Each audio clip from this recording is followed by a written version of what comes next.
بسم الله الرحمن الرحيم السلام عليكم ورحمة الله وبركاته isku soo noqod wacan daawadayaasha ku xiran channelka MK channel iyo kuwan ku xirneenba waxaad kusoo dhawaataan barnaamijkii gaarka ahaa ee aan ugu talgalnay xalinta imtixaanaadka qaranka ee sanada 2023 si ay uga faa'iidaystaan ardayda sanadkan u fadhiisanaysa imtixaanka qaranka maadada physics-ka ayaan soo gudbin doonaa waxaa inoo maraysay oo inoo marayay cutubka lixaad ee partiga part 3 aynu ugu soo hadlaynay okay haddaba cutubkan dispersion of light maxaa laga soo qaatay haddaba waxaa laga soo qaatay glass prismkiyo white light kusoo dhaceysay kadibna splitka uu sameynayay kadibna soo saarayay marka colorskii spectrumka ahaa qeybahana lasoo reebo marka qeybahaas rabnaa marka in aan xalino oo aan buuxino kadib waxaan sheegi doonaa missing colorska oo in the above yani waa su-aasha koowaadi su-aasha labaadna waa what's complementary color of redka iyo combination of red color and blue color makes waxa ay sameeyaan oo su-aalaha laga soo qaatay waa su-aalooyinka meelaha ugu fududaa haddaba meelaha ugu fududaa haddana su-aalo kalaa sii jiraan karta mar haddii combination colors red iyo color oo blue color lagu sheegay macnaheedu meesha waxay ka dhigan tahay combination colorska waa inaa akhrisataa oo si fiican aa u diyaarisaa colorsyada markii laisku daro oo kale waxa ay soo saarayaan primary colorka markii primary colorka iyo secondary colorka waa inaa kala fahmi kartaa iyo pigmentiga iyo primary colorka kuwa primary colorka oo secondary u yihiin ayaa pigmentigana oo primary u yahay yani colorska kuwa primary u ah ayuu pigmentiga secondary u ah kuwa colorska secondary u ah ayaa primary u ah pigmentiga asin sidoo kale chapterkaas inaan soo sharaxnay ayaa rajeynayaa dib u fiiri youtube-ka dib ugu laabo insha allah waxaan dhamaystiri doonaa qeybahan marka hore mar walba inaa xasuusnaataa todobada color soo gaabintooda oo ah fib gayor okay fib gayorka haddii mar aa xasuusan tahay buuxintooda waa inta badan waa fududaanaysaa marka haddaba waa v oo violetka ahaa waa inuu buuxsan tahay indigoga bluega haddaba intaga greenkii iyo waxaa loo yaqaano yellow iyo orange bal orange yellow iyo green ayay noqonaysaa marka qaybta kor anagoo kor ahaan usoo wadayna marka waayahay qaybta koowaad su-aasheeda sidaasaan ku haysanaa mida kale maxay tahay complementaryga of red complementary waxaa u naqaanay laba color markii laisku daro oo soo saareysa two colors markii laisku daro waxay soo saareysaa white light ayay soo saareysaa dhahne ama color markii laisku daro white light soo saareysa bal asla fiirin marka complementary of colorka kayan waaye kayan ilen kayan wuxuu ka yimaaday kayan blue oo lagu daray marka blue iyo green oo laisku daray ayuu kayan ku imaaday marka blue iyo green oo laisku daray ayuu kayan ku imaaday xasuusnaa marka r oo redka ah haddii lagu daro g oo greenka ah oo lagu sii daro blue oo saddexda primary colorska markii laisku daro waxay soo saarayaan dhahna white ayay soo saarayaan sidaa awgeed iyadoo blue kayan iyadoo blue iyo green ay tahay red haddii lagu sii daro kayan haddii red lagu sii daro macnaheed maxay noqonaysaa waxaa imaan doona red iyo blue iyo green ayaa imaan doona rbg-na waxay lamid tahay marka markii laisku daro white ayay lamid tahay haddaba complementary ina iska sii fiiri si fiican iskaga fiiri hadhow waxaa lagu weydiin karaa complementaryga of color of red sheega hadda la ii weydiiyey green sheega lagu dhihi karaa blue sheega lagu dhihi karaa marka iska fiiri okay red iyo blue markii laisku daro maxay sameynayaan red iyo blue markii laisku daro waxay soo saarayaan midabka loo yaqaano magenta ayay soo saarayaan marka ogow haddii lagu weydiiyo magenta iyo complementary u tahay maadaama magenta ee complementary ayay u tahay hadii lagu dhaho magenta maxay ka kooban tahay redka iyo blue ayay ka kooban tahay haddaba magenta waxay complementary u tahay marka green ayay complementary u tahay haddii isku darana white light ayaa soo baxaya marka so marka primary iyo secondaryga si fiican iskaga fiiri marka cutubka toddobaad electromagnetic induction. Electromagnetic induction su-aasha ugu horeysa waxaa la lahaa kala duwaneysii magnetic field iyo magnetic flux. Magnetic field-giisa qeexitaankiisu waa kaa si lamid ah magnetic flux-na qeexitaankii qaabkaas ay u samaysan tahay. Magnetic flux haddii aad soo qaadatay xitaa qeexitaanka ogsanow hadda chapter-kan oo kale ee 7 electromagnetic induction-ka xiriir wuxuu la leeyahay form 3-ga xiriir ayuu la leeyahay chapter-yada dambe ugu dambeeya weliba marka loo fiiriyo magnetism-ka magnetism 2 ayuu inta badan xiriir la leeyahay. Dib u fiiri marka haddii aad awoodo. Su-aasha kale ee xigta waxaa la weydiiyey ama la sheegay in wire-ka length-kiisu inuu yahay 30 uu ku dhaqaaqay xawaarinta lamid ah vertical ah weliba magnetic flux-kana uu yahay 1 Tesla maxay tahay marka induced electromotive induction iyo haddii resistance inta uu leeyahay current-ga halkaas ka jira. Okay, given oo 30 mitir ah haysanaa velocity 2 mitir per second Tesla ayaan haysanaa 1 resistance 15 waxaana la diray marka epsilon oo ah induced electromotive induction iyo waxaan raadin doonaa current-ga. So epsilon-ka wuxuu la mid ahaa PLV ayuu la mid ahaa oo ah magnetic field-ga ku dhacsan length-ka ku dhacsan velocity-gii. Durba waan ku bedelinaynaa. Markaas ku dhufan waxaa noo soo baxday 6 volt ayaa soo baxday. Tusaale la mid ah ayaa jira marka tusaalahaas marka xoog iska saar. Okay, 6 volt haddaba current-ga wuxuu la mid ahaa sida caadiga current ileen E-da ama epsilon-ka ase voltage weeye soman. I-da waxay la mid ahayd voltage oo loo qeybiyey R maadaama voltage-kii uu la mid ahaa IR uu la mid ahaa IR uu la mid ahaa so voltage oo loo qeybiyey maanta booska voltage waxay noo taagan marka EMF induced ayaa noo taagan. Durba waxaan haysanaa 60 oo loo qeybiyey 15 ohm I-na waxay soo baxaysa marka 4 ampere ayaa soo baxaysa oo 60 markii loo qeybiyo 15 durba waxay soo baxaysaa waa 4 oo ampere ah. Su-aalaha marka oo electromagnetic induction-ka su-aalaha laga keeni karo waxaa ka mid noqon kara maxaa la lahaa electromagnetic induction su-aalo toos markii lagu keenayo. Okay, sidoo kale electromotive induced maxaa loo yaqaanaa iyo xarafka loo qaato EMF-ka maxaa laga soo gaabiyey google inay ku imaada laga yaabaa electromagnetic induction waaye ama electromotive force waaye ama electromagnetic force waaye intaas in lagu dhaho lagu yacni marhaabiyo marka jawaab saxanna meeshaas ay si aad ugu doorato. Okay, iska soo fiiri marka chapter-ka 7 8 su-aasha nalka weydiin karo alternating current-ga ee chapter-ka 8-aad ee maadada physics-ka fasalka form 4 muxuu noqon karaa. Hadda su-aalaha nala weydiiyey oo waa su-aalo markaasi oo si toose u target gareynaysa chapter-ka afraad ama shanaad ee fasalka form 3-ga oo current-ga ka hadlaya ama current ka hadli doono oo qeybaha ugu dambeeya weliba oo work iyo power iyo electrical energy electrical power laga shaqeynayo oo kale su-aalahaas ayaa lagu dabaqayaa oo electrical power markaa fiiriso xaggaas qeextaana iyo waxuu leeyahay qaacidooyin aad u fara badan uu leeyahay marka oo aad u fara badan. So markaa fiiriso waxa haysano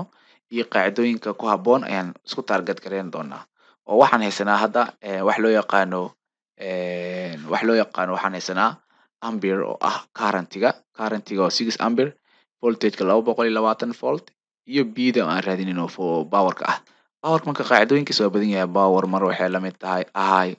oo square-an R ayay la mid tahay mar waxay la mid tahay wax loo yaqaano I oo yacni IV ay mar la mid tahay. So qaacidooyinkiisa power-ka aad uu fara badan yahay so maadaama aniga average power nala dirin power kaliya nala diray waxay la mid noqonaysaa marka IV waxay la mid tahay marka oo I-da current-ga ahaa V-da voltage-ka ahaa isku dhufshadana waa 6 ampere oo lagu dhuftay marka 220 oo volt ah. Durba jawaabta soo baxayso waa 1320 watt ayaa soo baxaysa 1320 watt. Marka meeshan meelahan waxaa laga weydiin karaa average power ayaa laga weydiin karaa average power ayaa laga weydiin karaa marka so average power-kana qaacidadiisa marka waa inaa adiga xasuusnaataa oo waxay la mid tahay half big yacni big power half big power ayay la mid tahay marka big power ayay la mid tahay ama maximum power si aad u ama si kale aan u dhahno waxay la mid noqonaysaa half I oo current-ga ah I square-an oo big weliba ah oo ku dhacsan R ayay la mid noqonaysaa markii power-ka oo average-kiisa lagu weydiiyey power average-kiis markii lagu weydiiyo laakiin powerka caadiga ah IV hadba waxay noqonaysaa marka waxa aad markaa ka haysato oo givenkaaga aa haysato. Waaya maxaa kaloo noo dhiman marka transformer roolka uu ku leeyahay transformerka in alternating current-ga qeexitaankiisa noogu filanba transformerka oo wuxuu leeyahay waa inuu sare u qaado ama hoos u dhigo voltage-ka oo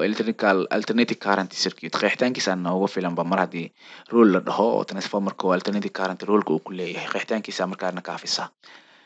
Waayahay chapter-ka 9aad ee electronics waxaa laga soo qaatay qeybihii logic gate-ka ayaa laga soo qaatay iyo semiconductor laga soo qaatay. Mar haddii semiconductor iyo logic gate laga soo qaatay meelaha kale oo laga keeni karo waa iska caddahay marka adigana si fiican iskaga soo fiiri maxaa la dhahaa electronics maxaa la dhahaa gobogin inay kugu imaadaa laga yaabaa electronicska oo yacni qeexitaankiisa la qoro electronicska aad ku jawaabta marka. Waayahay effectiga uu temperatureka uu ku leeyahay temperature uu ku leeyahay semiconductorka muxuu yahay marka. Okay su-aashan jawaabteeda waxay noqonaysaa electrical conductivity-ga wuxuu siyaadi oo marka yacni awoodda gudbinta ay ku siyaadaysaa semiconductorka markaas inay wax gudbiso waxay siyaadaysaa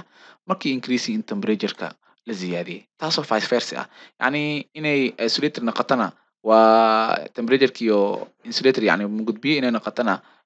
waxay noqonaysaa temperatureki oo markaasi oo lagu sameeyo decrease yacni inay good conductor ay noqoto ay ku dhawaato waa in increasing temperature la sameeyaa. Insulator-ka inay noqotona waa in decreasing temperature la sameeyaa. So saas uu ku tirsan yahay marka. Waayahay oo yacni jadwalka noo qoran waa OR gate waaye. OR gate means addition plus addition waaye yacni oo addition hadda OR aa lii weydiiyey waxaa laga yaabaa adiga in lagu weydiiyo AND in lagu weydiiyo laga yaabaa sanadkan oo sanadka hore OR haddii la weydiiyo adna AND in lagu weydiiya laga yaabaa AND-na waa ku dhufsho waaye. oo markaan waxaan leenahay marka hal lagu daray waa markii logic-aan marayna hal lagu daray adiga waxaa taqaanaa labo laakiin markaan aniga hal ay noqonaysaa 1 plus 1 equal 1 ayay noqonaysaa. Waayahay okay waxaan markaan fiirin doonaa marka 0 waxaan u qaadan doonaa inay tahay wax loo yaqaano yacni on iyo off aan rabnaa inaan u kala qaadano on iyo off aan rabnaa markaa inaan u kala qaadano. So markaa fiiriso marka 0 waxaan u qaadanaynaa off ayaan u qaadan doonaa oo uu baqtiisan yahay ama uu dansan yahay ayaan u qaadan doonaa halka 1 aynu u qaadanayna marka on aan u qaadan doono. Okay haddii inputka koowaad aan off gareyno oo 0 ah inputka labaadna aan off gareyno 0 plus 0 outputka soo baxaya muxuu noqonaya marka 0 plus 0 equal 0 waa soo baxaya. So midka kalena wuu dansan yahay marka inputka hadduu dansan yahay input B-na hadduu dansan yahay outputka A iyo B waa uu dansan yahay. Waayahay inputka B 0 ayaan siinay oo waan daminay input A aan dhahay input B-na waa aan daarnay. Okay mar haddii hal input oo aan daminay hal input kalena aan daarnay outputka soo bixi doono muxuu noqonayaa marka 0 plus 1 waa 1 waaye 0 plus 1 waa 1 waaye. Okay haddii input A aan daarno laakiin input B aan damino outputkana micnaheeda maxay noqonaysaa waa 1 plus 0 waxay la mid tahay marka 1 ayay la mid tahay. So waa 1 waaye marka. Okay waa daaran yahay yacni waa daaran yahay. So haddii inputka koowaad aynu daarno inputka labaadna aynu daarno 1 plus 1 waxay la mid tahay haddii aan kusoo heshiinay balanta yaa laga bixin waa 1 waaye. So hadhow aan dhihi marka labaha laga rabaa yacni markii aan logic gate-kan aan sameynayno on plus on yacni on leh waaye yacni saas loola jeeda yacni. So 1 plus 1 waa 1 waaye asigana sidoo kale oo micnaheedu waxay tahay OR gate-ka wuxuu dansan yahay oo keliya labada input markay dansan tahay. OR gate-ka waxay dansan tahay oo keliya labada input markay dansan tahay ayay markaa noqonaysaa marka markii OR gate-ka la fiiriyo. Waayahay waa su-aasha labaad ee 9 electronicska kaga hadlayo. Waayahay modern physics chapter-ka 10aad su-aasha koowaad waxaa lalahay thermonic emission iyo photoelectric effect. Su-aalahan waxaan maleynayaa su-aalaha lesson exercise inay ku jireen xitaa bal asigana sidoo kale si fiican iskaga fiiri. Thermonic emission wuxuu sababaya asiga markii metalska la kululeeyo halka photoelectric effect-na qeexitaankiisa hore aan usoo qaadanay. So marka labada yani inaan kala qeexdo bas keliya definitionkaas aa ku sameysaa differentiate ku sameyn kartaa. Su-aasha kale ee labaad waxaa laga soo qaatay mar haddii harmonic iyo photoelectric effect laga soo qaatay modern physicska waxaa laga soo qaadan karaa su-aalooyin oo markaa oo lisleeyahay sida work function maxaa la dhahaa iyo wixii lamid ah in qeybahaas oo shaqooyinka aad ku badan inaa kasoo akhriso insha allah. Waxaa meeshan ku haysanaa given oo ah voltage 1200 ah charge dhan 1.6 oo 10 lagu dhufto minus 19 ah soo saara la yidhi kinetic energy-ga soo saar joule ahaan kusoo saar electrovoltna kusoo saar. Okay, v waxaan haysanaa intaan charge-ga waxaan haysanaa minus 19 ama 19 kayda raadi. Okay, electrical ama wax loo yaqaano energy kinetic energy waxay lamid tahay QV ay lamid tahay QV ay lamid tahay ana markaad in joule aan ku isticmaalayna marka Q-da si toos ah waxaan u qaadanaa tiradiisa. Okay, markaan ku dhufanay durba waxaa inoo soo baxaysa marka 1.92 lagu dhufto 1 ku jibaan minus 16 oo joule ah ayaa inoo soo baxaysa markii joule ahaan aan u samaysano. Okay, electron volt markaan u samaysano waxaan ognahay halkii electron voltiga inuu la mid yahay joule ahaan 1.6 lagu dhuftay 10 ku jibaaran minus 19 oo joule ah ayuu taagan yahay marka. Okay, laba qaab waan ku saari karnaa marka in electrovoltigan aan u bedelno marka. Qaabka ugu fudud waxay noqonaysaa haddii tiradii aan haysano voltage-ka halkan oo 1.6 lagu dhufto 1 ku jibaaran minus 19 na 1 electron ay tahay 1 electron intaas ay la mid tahay sida aweed Q oo lagu dhuftay V Q-da marna waxay la mid tahay 1 electron marna waxay la mid tahay 1.6 lagu dhufto 1 ku jibaaran minus 19 sida aweed waxaan leenahay number of electronska waxaan ku dhufanaynaa marka Q-da oo one number of electronska oo lagu dhuftay V-da number of electronska waxaan haysanaa 1 oo kale aan haysanaa 1 oo ah ilen hal 1.6 lagu dhufto 1 ku jibaaran minus 19 coulomb 1 electron y so 1 electron y inta coulomb ku jirtay so lagu dhufto marka 1200 oo volt ah hadda waxay noqonaysaa marka 1200 oo electrovolt ay noqonaysaa. Okay, si kale aan usoo saarno marka hadda halahan waa inaa xifdisaa yani mar walbo qaybtan la inaa marto ma noqonaysa marka qaybtan waa inaa xifdisaa 1 electrovolt intaan la mid tahay. Okay, si ugu dhigaa marka tiradan waa marka tiradan mar lagu dhufanayo mar loo qaybinayo haddii electron voltiga aan ka dhigayno waa u qaybinaynaa haddii joule aan usoo bedeli doonana waa ku dhufanaynaa laakiin meel yaris inaa fahantaa kaga boon kan hadda joule waa mo ha joule waay inaa u qaybinayo inaan ku dhufanayo inaa ogaadaa rabaa soo ma maadaama joule ay tahay joulekan see ku baabi'in karaa ma joule inaan ku dhuftaa mise joule inaan u qaybiyo haddaba waa joule inaa u qaybiso dabcan haddaba tiradaas waa u qaybinaysaa marka tirada meesha yaala tiradaas waa u qaybinaysaa si joulekaas iyo joulekaas isla baxaan warka waa cadi filaa. Okay, markaad isku qaybiso hadda isku qayb 1.98 192 iyo 1 yani 10 ku jibaaran minus 16 iyo 10 ku jibaaran minus 16 iyo 10 ku jibaaran minus 19 kaas kor markuu imaado dhufsho oo imaana wuxuu isku bedelayaa yani markaasi positive ayuu isku bedelayaa marka 19 so waxay ahayd haddii yani mar sideedkan lagu bartaa rajayna labadaa hadday isku mid yihiin bayskooda hal xab ka qaado sareeyaashan markaa isku daray ahayd laakiin hadda kale calaamad waa kala jarmayaan 3 waay so 1.92 iyo waxaa isku qaybinaysaa marka 1.6 1.92 markii loo qaybo 1.6 waxaa soo baxaysa marka 1.2 waa soo baxaysa so 1.2 oo ku dhufsan 10 ku jibaaran minus 3 cafan plus 3 aan dhahay plus 3 okay plus 3dan hadda qorma sense oo qoran tahay sida caadi aan qorno 1 point waan ka haysanaa 3daas oo waxay noqonaysaa 12 maadaama hal point aan ka baxsanay meeqaas horeysa 2 eber ku dar marka oo electron volt ah qaabkaasna ugu dhigi kartaa marka chapterka ugu dambeeya oo nuclear physics ah nuclear physics hadda waxaa lii diray waa midkee forciga haya protonka together inside the nucleus ku haya xooga oo forciga afar forces ayaa jiray afartaas force xataa meel oo yar oo umaleynaysa inay activity ay yihiin oo kale ay ku qoran tahay يعني waa ganban yihiin waa macnaha inaad si fiican u fiiriso isku day afartooda midna waa soo qaad midna gravitational force oo ahaa mid electromagnetic force oo ahaa mid strong force oo ahaa mid weak force oo ahaa afartooda marka si fiican inaad iskaga soo fiiriso isku day marka insha allah nucleariska marka xooga isku haya marka mother protonkaas waxaa loo yaqaanaa strong nuclear force ayaa loo yaqaanaa strong nuclear force ayaa loo yaqaanaa su-aashaan fiiri marka radanka oo 222 originalkiisa ayaa wuxuu yahay 75 gram after 10 days wuxuu keenay 3.82 after 10 days wuxuu keenay 3.82 ayuu keenay so waxaa la iska rabaa marka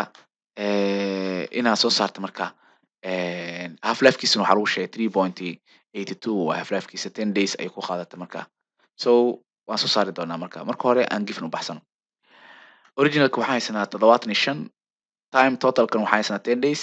half lifekan waxaan haysanaa 3.82 waxaan raadin doonaa marka remain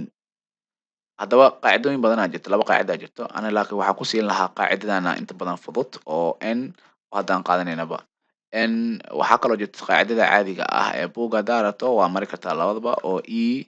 oo ku dhac oo u qaybsan marka ama ku jibaaran wax loo yaqaano lambda oo ku dhacsan decay constant oo ku dhacsan timeka oo totalka ah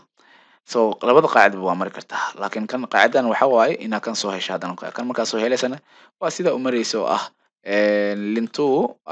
lintu oo loo qeybiyo marka timeka oo half timeka ah half lifeka half lifeka labadaas oo qaybsan ama lintu haddii aan dhahaynin marka 0.693 waa dhihi kartaa waayahay qaacidana hadda anaga maraynaa si toos ah markaan marno ku bedelana oo 10 loo qeybiyey 3.82 halfka ku jibaaran yihiin 75 soo jibaarka marka hore aan sameyno ama labadan aan isku qaybino oo waxaana soo baxay 2.62178 labadan marka 1/2 marka aan ku jibaarnana durba waxaa soo baxaysa 0.1629 75 markii lagu dhuftana tiradaas waxaa soo baxayso waa 12.2 iyo something wax kale la jira oo gram ah remaining midka soo haray intaas ay noqonaysaa aad waa mahadsantihiin dhegeysigiina waani daawashiina qaaliga fadlan haddii aad cusubtaa janaalkana subscribe gari adigoo gujinay gambarega like commentigana waa inoo muhiim mahadsanid